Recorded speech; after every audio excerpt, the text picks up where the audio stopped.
मैं बाकी ताजर हज़रात से भी यही गुजारिश करता हूँ, हमारे जो मुल्क के बाकी ताजर हज़रात हैं, जैसे हम पिंडी वाले मिल के कोऑर्डिनेशन के साथ एक काम कर रहे हैं और अपने शहर की बेहतरी के लिए, अपने कारोबार को बेहतर बनाने के लिए, तो सबसे मेरी यही गुजारिश है, जहाँ पर ताजर गलत है वो अपने गलती को तस्लीम करे, और जहाँ पे इंतजामिया अगर कोई ज्यादती करती है, अव्वल तो ऐसा कोई इशू तो आया नहीं है, लेकिन कोऑर्डिनेशन के साथ अगर मिल के काम हो तो उसमें बेहतरी आती है। पिंडी शहर आपने देखा हुआ है, हमारे ये मोतीबाजार, मेरे बैग में जो आपको नजर आ रही है मोतीबाजार, इसकी छोटी छोटी तंग तंग गलियां हैं, लेकिन हमने खुद से, जैसे इंतजामिया की तरफ से हमें हुक्म ऑर्डर हुआ था, हमने खुद से अपने तजावुज़ात को रिमूव कर लिया।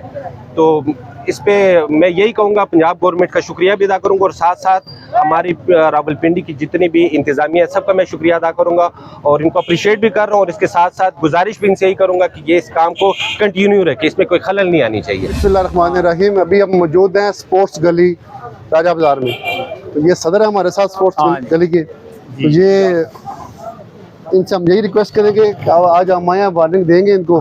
ये मोटरसाइकिल बहुत ज़्यादा लगे हुए हैं इधर, क्योंकि देखे ना अभी वहाँ पर पैदल चलना भी माल है। सदर साहब को ब्रीफ करें तो हाँ, वो देखे ना सारे मोटरसाइकिल नजर आ रहे हैं ना, सारे मोटरसाइकिल। बहुत ज़्यादा परेशानी है हमारे लिए, बहुत बड़ा मसला है, बहुत ज़्यादा तकलीफ है गाँव को और हमारी दुकानदारों को बहुत मसला है। ये मोटरसाइकिल जितने लोग पार्क करते हैं, मेरी दुकान के आगे कम से कम 10 से 12 मोटरसाइकिल पार्क किए हुए हैं, और मुझे नहीं पता लोग कहाँ गए। कस्टमर यहाँ पर आता है, चले वो तो आएगा, मोटरसाइकिल खड़ी करेगा, सामान लेगा, 10-15 मिनट रुकेगा, चला जाएगा, लेकिन अननोन बंदा मोटरसाइकिल लगा के चले जाते हैं, 2-3 घंटे के बाद होते हैं। सम टाइम इस तरह होता है कि सुबह मोटरसाइकिल पार्किंग किया, शाम को बंदा आ रहा है।